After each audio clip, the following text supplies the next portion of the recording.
Street.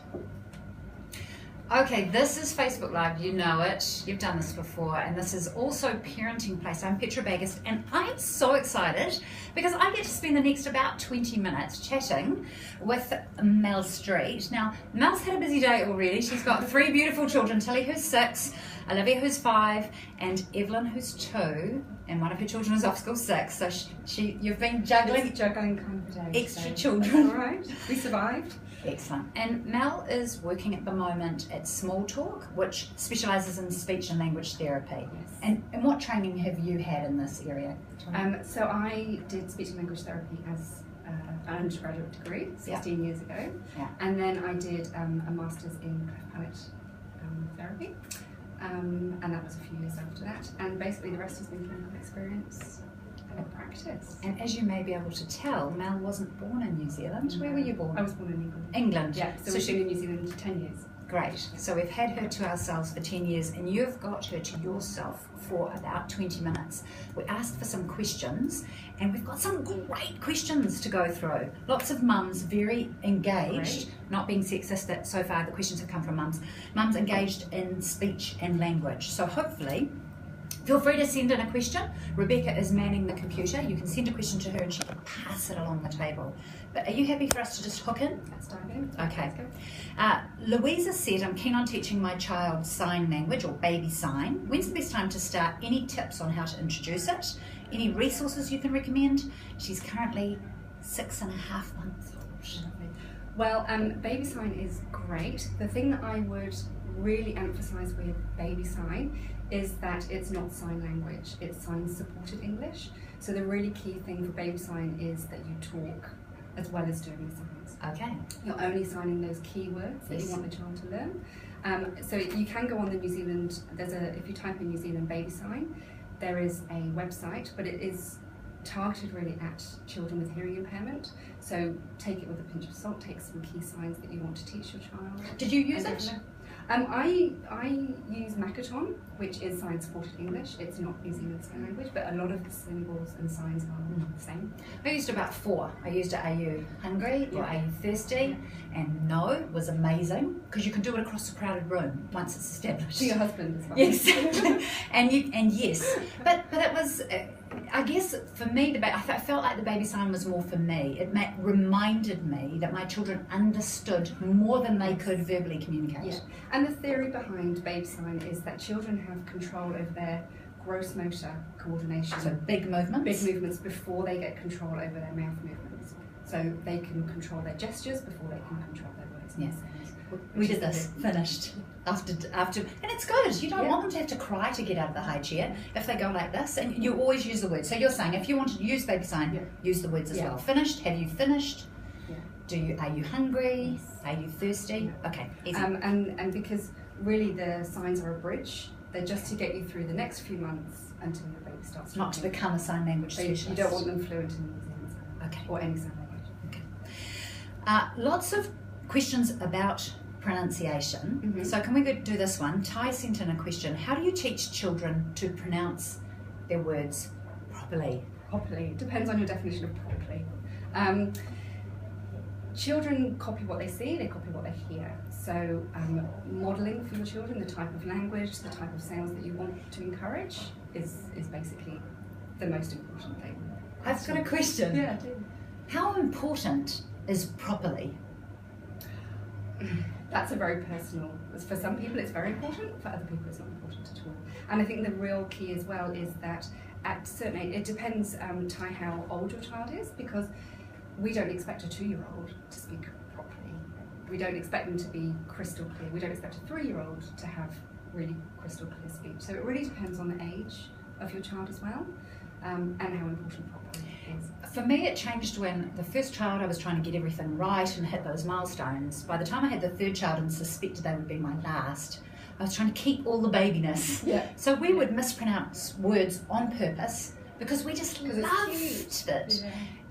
And just let's follow into Kay's question because it kind of does. It says, my son's 6. He mispronounces words beginning with C. For example, cat, he says tat. It's not affecting his learning ability in school. In fact, the teacher says for a boy he's doing really well, and the Ministry of Education say they can't help him because it's not affecting his learning. I want some reassurance that he'll grow out of it, or should I go with my gut instinct and get a second opinion? Okay. I would say, Kate, fantastic that it's not affecting his learning. That's wonderful news.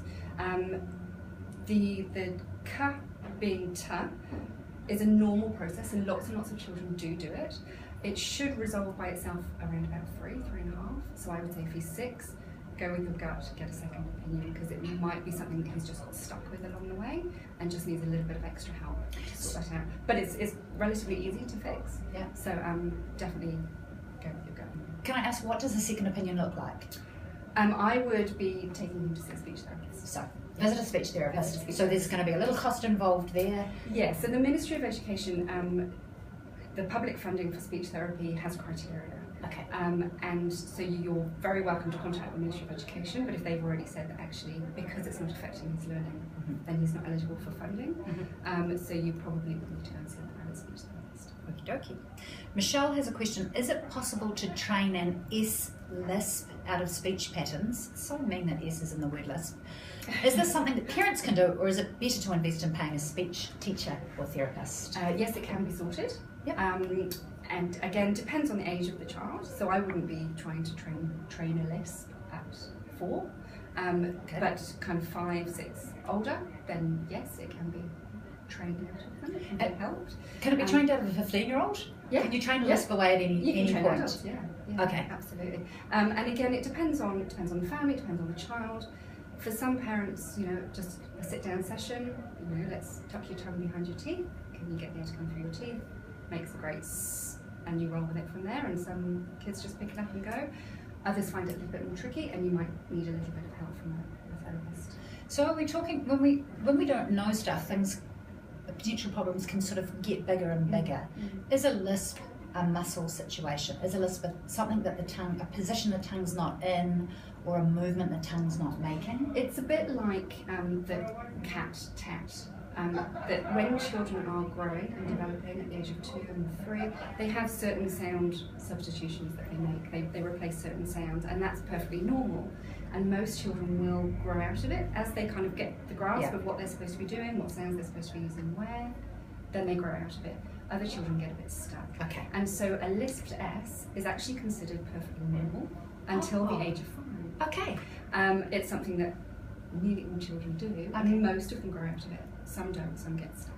And for some children, it's just that that's the way that they've got used to speaking, but with a little bit of prompting from parents, with a little bit of practice, they can sort it out. If they get more stuck and parents need a little bit of extra support, speech therapist. We've had a question come in from you, Rebecca. Kirsty Clark is asking that her son talks very, very quickly. He's hard to understand. Her other son can understand, but that son's going off to school soon. So is there anything that she can do to help, aside from asking him to slow down, which she already does? Which feels like nagging, probably. So what could Kirsty do? So a really good strategy is, you remember I said children copy what they hear and what they see?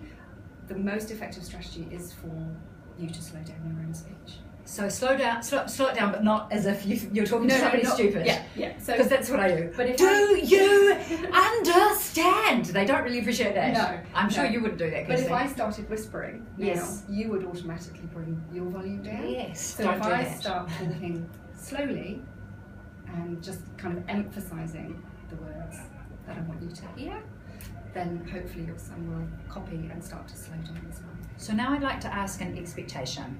So the advice for Kirsty is to slow her speech, to become more deliberate and slower in her delivery. As a first step.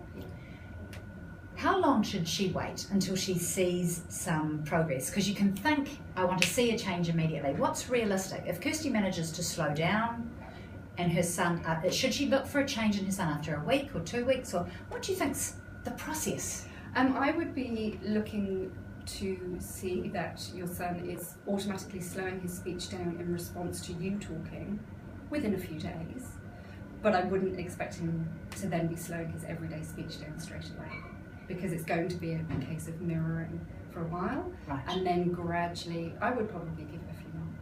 Okay, fantastic. Is that good? Hope that's helpful. Lizelot don't know how to say your beautiful name. Does it look there? She said, is it possible to have a child grow up with 3 languages? I'm Belgian and speak Dutch to our 8-month-old. My hubby is Pakistani and he speaks Urdu. We speak English to each other, and of course in playgroups and social situations it's mainly English. At the moment, our daughter just says mama. I have no idea if she's catching on. Are we aiming for the impossible?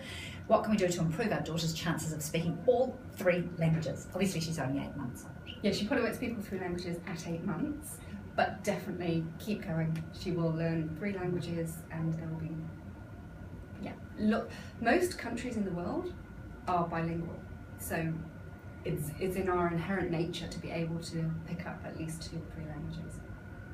What we know about bilingualism is that it can take children just a little bit longer to become fluent in languages, but they get there. And the other key thing about teaching 2 or more languages is that each language that you're teaching has to be functional, it has to be real. So we're talking about, when mum's talking, I'm sorry, I've already forgotten what languages, so speaking Dutch all the time. Yeah. And so what we're not talking about is sitting down to watch a video once a week and expecting them to be fluent in the language. Okay. The language has to be real. Okay, so functional language. So basic language you'd use every day. Absolutely. So you're in the perfect position because you speak all 3. Yes. God for gold. Yes, another question. We've had Karen ask, my 2-year-old mostly uses non-verbal communication. He does talk a lot in babble. He's been to speech therapy, but not much is changing. She would like some tips, please. That is such a huge question because there are so many other factors to consider about why he's not really using lots of words yet. I would say if you're still concerned, keep going with speech therapy, ask your speech therapist. That's a very a personal question because there can be lots of different answers to that question depending on the child. So, and the good news is you can email Mel at the end of the session. If you Google small talk, you can certainly get into contact with her if you need a second speech therapist or if you want some more information. And there's a wonderful article that you gave us, which is published on parentingplace.com. So it's sort of a list of expectations for certain ages and stages. Yeah. But we are dealing with humans here, and I wonder often if the invitation is to freak out. I'm not saying that you're doing that, but it's to get stressed that our child hasn't met this point now and this point now. Yeah. I know a beautiful boy who wasn't speaking at 3. Turns out he was just sort of too intelligent. There's just so much going on. He's super fine, super good, and can fully speak now, but didn't have words until he was 3 and is highly intelligent. So there can be, like you say, so many different. Yeah, there's so many different reasons why children aren't speaking at certain ages, and some children, they just get there and everything turns out fine. They go, oh, what did we worry about? And other children do get stuck and they do need some more help. And there are guidelines. We know that children should be doing certain things at certain rough ages. Yeah. But as you said, everybody's different. And also strategies wise, what works for one family doesn't work for another. Yeah. So that's why I'm kind of a bit vague in answering your question, I'm afraid, because it's without seeing the child, I can't really comment. But those guidelines, there's a wide range within those, but we would expect children to be roughly following those. Okay, cool. And they're all listed on the website. And I guess that's the other thing, there is help and hope these days. You can actually get some expert advice. Verity says, our 2.25-year-old boy has been slow with his language development. He's got about 40 words and cognitively, so his understanding seems to be fine. We are seeing a speech therapist. Is that useful at this age? Or is he likely to come right closer to 3, as lots of people are suggesting? We've checked him out with a developmental paediatrician who's ruled out autism and ADHD at this stage. Great, that's great news. He might come right by 3, but going to speech therapy is not going to do him any harm at all. Yeah. So I'd say if you're under a speech therapist, keep going. You might, even just for support and knowing that there's some ideas, some really useful strategies to just encourage that language development even more, because the sooner you can get him talking, the better. So just for support and advice and strategies, I would say keep going with the speech therapist. It's definitely not going to be detrimental. Can I ask, what would you say to, I guess, a mum who's feeling a bit stressed about this, feeling anxious? Is there something that's not working or not right with this language environment? Mm-hmm. What can you say to them to make the environment of talking like relaxed and encouraging and positive? You, as parents, you cannot cause a language problem. Okay, that's good to know. If children are going to have a language problem, they're going to have a language problem. There are things that you can do to encourage language, and some children are just inherently going to find language difficult, again, for lots of different reasons. So what I would say is, as long as you're talking with your child and you're providing some nice models for them and you're enjoying them and you're chatting to each other and reading books, then you're doing a great job. And when you're saying talking with, even if there's not much coming back, still keep the conversation going. So is it that you as a parent kind of set the tone, even if you're not getting that feedback? Yes. And it can be really hard to talk to children who don't talk back. So how do you very much a encourage one-way conversation? Yeah. But just, you have to keep going. But keep it simple, keep it fun, keep it light. And it can be in lots of different situations. So you can read books with them, you can tell them about what you're seeing around you if you're on a walk. Yeah. Narrate what you're doing. Narrate I'm just cooking dinner now. I'm just chopping the onions. That's what Mummy's great. It's not because I'm tired and stressed. Daddy's just cooking dinner. He's chopping the onions. That's why he's crying. So that, yeah, I mean, talk with your child and allow them time to communicate back to you. So even when children aren't using words, they're still trying to communicate with you. So just... And that's valid, isn't it? Absolutely. That's valid if they don't have the words and they're communicating with their hands or they're trying to show you something, or pulling they're pointing, you. or they're taking you. That's... Or even if they're kind of just vocalising at you, they're excited about something, you say, oh, great, what is it? And actually then you're just validating their attempts to communicate. And what they do is, this is great. When I try and talk to you, stuff happens, cool stuff happens, you pay me attention, or I get to show you what I'm interested in, and so then they do it more and do it more. Because I can see a temptation when the person that you're talking to isn't using their verbal responses, you're like, well, no, unless you use your words, I'm not going to listen. And I know that that happened a couple of times in our households, always use your words. Yeah. But we use non-verbal communication as adults all the time. We use facial expression, we use hand movements. So you're saying celebrate any kind of communication that's coming at you, like respond to it. We're not talking to respond to bad behaviour, but respond within their level. Yeah. I mean, if a 6-year-old is going, then I would be saying, yes, you should know that. Oh, good. But if it's a 1-year-old, yes, then of course, it's within the realm of their skill set. Yeah. But it's important to... I know teenagers who go, but anyway, yes. Awesome. Verity, I hope that's useful. Teresa says, what is your perspective on tongue ties affecting speech development? So quite specific. Tongue tie is a big one. Okay. In all the years of speech therapies and human development, there is no empirical evidence about the impact of tongue tie on speech development. Okay. So there's lots of evidence on the impact of tongue tie on feeding. And so the general rule of thumb is, if a tongue tie is severe enough to impact early feeding, that they can't latch and stuff, then the chances are it will probably have an impact on speech. But you would have had it sorted by then anyway. Pick it up. Some children have a tongue tie and it has quite significant impact on their speech. Other children have tongue tie and it has no impact on their speech. So it's a really child-specific issue. Okay.